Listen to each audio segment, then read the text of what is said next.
بسم اللہ الرحمن الرحیم۔ محترم ناظرین کرام، جیسا کہ آپ جانتے ہیں کہ اسلامی سال کا آغاز ماہ محرم الحرام سے ہوتا ہے اور اس کا اختتام ماہ ذو الحج پر ہوتا ہے۔ یعنی یوں بھی کہا جا سکتا ہے کہ اسلامی زندگی کا آغاز بھی قربانی سے ہوتا ہے اور اس کا اختتام بھی قربانی پر ہوتا ہے۔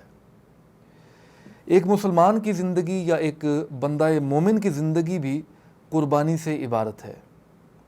ایک وہ قربانی ہے جو ماہ ذو الحج میں حضرت سیدنا ابراہیم علیہ السلام نے اپنے فرزند، اپنے بیٹے حضرت اسماعیل علیہ السلام کی دینا چاہیے، اور اس غرض سے جب انہیں پہاڑ کی چوٹی پر لے گئے اور ان کی گردن پر چھری رکھ کر چلائی تو ابھی حضرت اسماعیل علیہ السلام کا سر مبارک تن سے جدا نہیں ہوا تھا کہ اللہ تعالیٰ نے اس قربانی کو قبول فرما لیا۔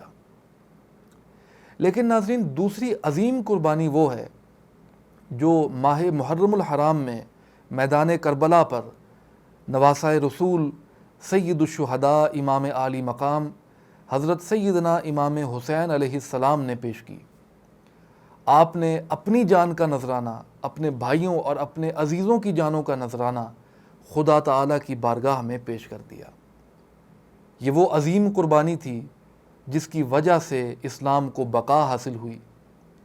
آج ہم تک جو دین پہنچا ہے، جس اسلام کا نام ہم لیتے ہیں اور اپنے آپ کو مسلمان کہتے ہیں، یہ اسلام ہم تک اس قربانی کی وجہ سے پہنچا ہے جو میدان کربلا میں حضرت سیدنا امام عالی مقام حضرت امام حسین علیہ السلام نے اور ان کے ساتھیوں نے پیش کی۔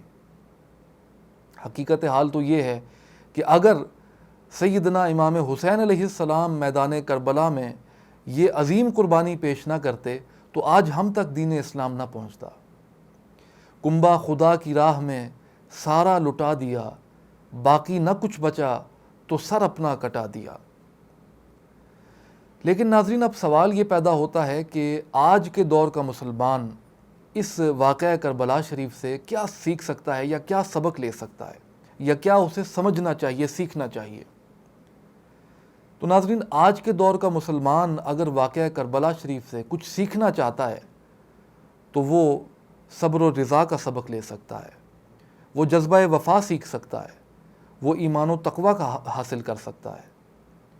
آج کا مسلمان اگر کچھ سیکھنا چاہتا ہے تو وہ دنیاوی لذات اور دنیاوی کامیابیوں کو ٹھوکر مار کر آخرت کی ابدی اور لازوال اور حقیقی نعمتوں کو حاصل کرنے کا سبق لے سکتا ہے۔ آج کا مسلمان باطل کے سامنے، ظالم، جابر، فاسق، فاجر کے سامنے آنکھوں میں آنکھیں ڈال کر بے خوف و خطر صدائے حق بلند کرنے کا سبق لے سکتا ہے۔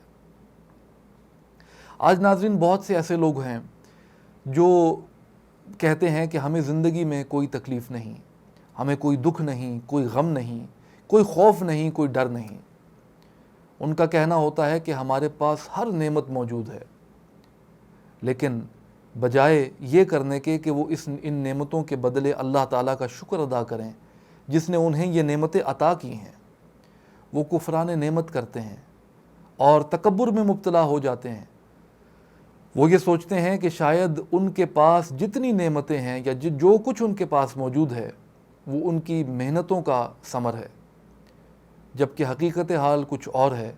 حقیقت حال یہ ہے کہ ان کے پاس ہر چیز اللہ کی عطا کردہ ہے۔ جس اللہ نے ان کو یہ نعمتیں عطا کی ہیں، اگر وہ چاہے تو ان سے وہ نعمتیں لے بھی سکتا ہے، لیکن یہ لوگ اپنے سے کم تر لوگوں کو تکلیف اور اذیت میں مبتلا کرتے ہیں، یہ سمجھ کر کہ شاید ان سے پوچھنے والا کوئی نہیں، ان کی خبر لینے والا کوئی نہیں۔ ہمیں یاد رکھنا چاہیے کہ اللہ تعالیٰ نے ہر انسان کو اس دار امتحان میں امتحان دینے کے لیے بھیجا ہے۔ ہر شخص دنیا میں اپنا امتحان دے رہا ہے جس کا نتیجہ آخرت میں نکلے گا، اور آخرت میں یہ سوال ہوگا، اللہ تعالیٰ پوچھے گا کہ اب بتا، تو نے زندگی دنیا میں جو میں نے تمہیں عطا کی تھی وہ زندگی تو نے کیسے گزاری؟ کیا تم نے میری عطا کردہ نعمتوں کا شکر کیا؟ کیا تو اس راستے پر چلتا رہا جو راستہ میں نے بتایا تھا؟ صبر، شکر، ایمان اور تقوی کا دامن تھامے رکھا، اگر تو ایسا کیا تو آج تو کامیاب ہے، اور اگر تو ایسا نہیں کر سکا تو آج ذلت و رسوائی تیرا مقدر ہے۔ ناظرین، دنیا میں ہر انسان امتحان دے رہا ہے۔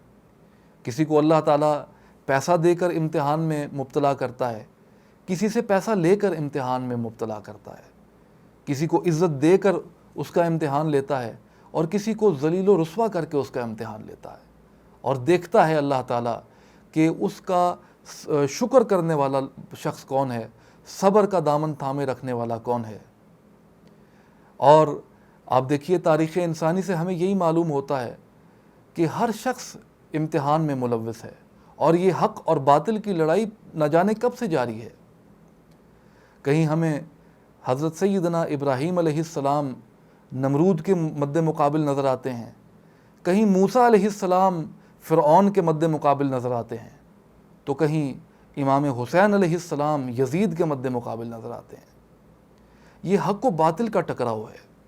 بہت لوگ کہتے ہیں کہ یہ اقتدار کی جنگ تھی، ان لوگوں کو ہوش کرنی چاہیے، عقل کرنی چاہیے اور خوف کرنا چاہیے کہ یہ اقتدار کی جنگ نہیں تھی، بلکہ یہ حق و باطل کا ٹکراؤ تھا، اور اس ٹکراؤ کے بعد واضح ہو گیا کہ حق کیا ہے اور باطل کیا ہے۔ اللہ تعالی ہمیں اس پر عمل پیرا ہونے کی توفیق عطا فرمائے اور ہم سے راضی ہو، آمین۔ شاہ است حسین بادشاہ است حسین، دین است حسین دین پناہ است حسین، سر داد نداد دست در دست یزید، حقا کے بنا لا الہ است حسین، وما علینا الا البلاغ۔